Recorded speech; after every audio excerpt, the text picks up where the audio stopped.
People always ask, what are low numbers? So I have, for instance, 80% of mapped reads. Is that enough? Is that okay? I have 65%. Is that okay? Is that enough?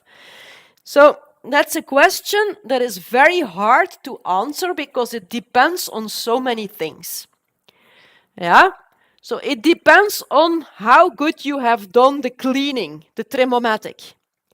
If you remove your adapter dimers, you will get higher mapping percentages than when you leave in your adapter dimers, obviously. So this influences your mapping results, and your percentages. The parameters that you use for mapping are also important. If you allow a lot of mismatches, you will have a lot of mapped reads, obviously. Yeah? So this also has an influence.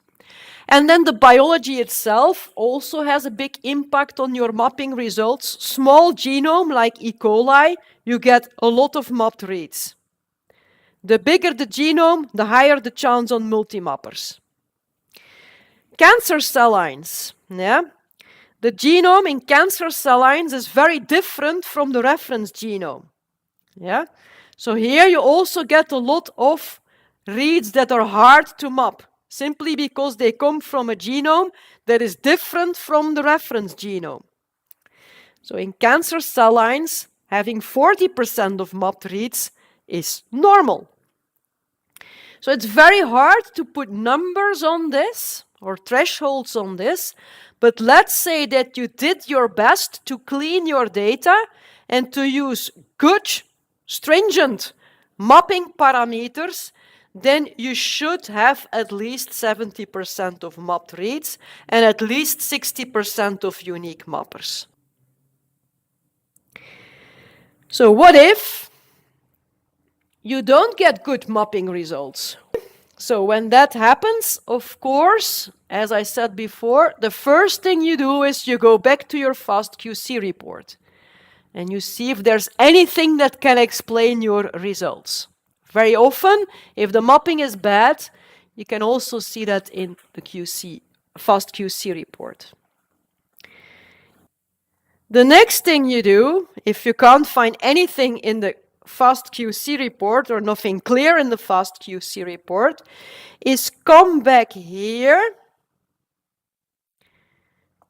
redo the mapping, but this time ask him to put the unmapped reads in a FastQ file. So you can blast them. You know which reads could not be mapped, and then you can blast them to see where they come from. It might be that your parameters for the mapper are just not okay. So you can try different parameter settings or different mapping tools. And for that, it's always, as I said, a good idea to just use a subset. It goes much faster if you don't use all the reads.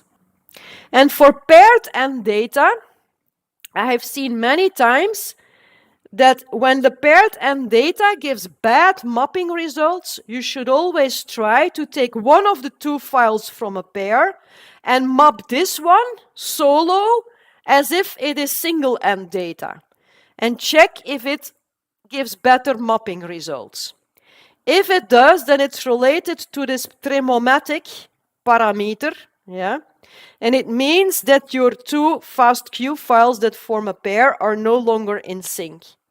So there are reads in one of the two files that don't have a friend, a pair member in the other file.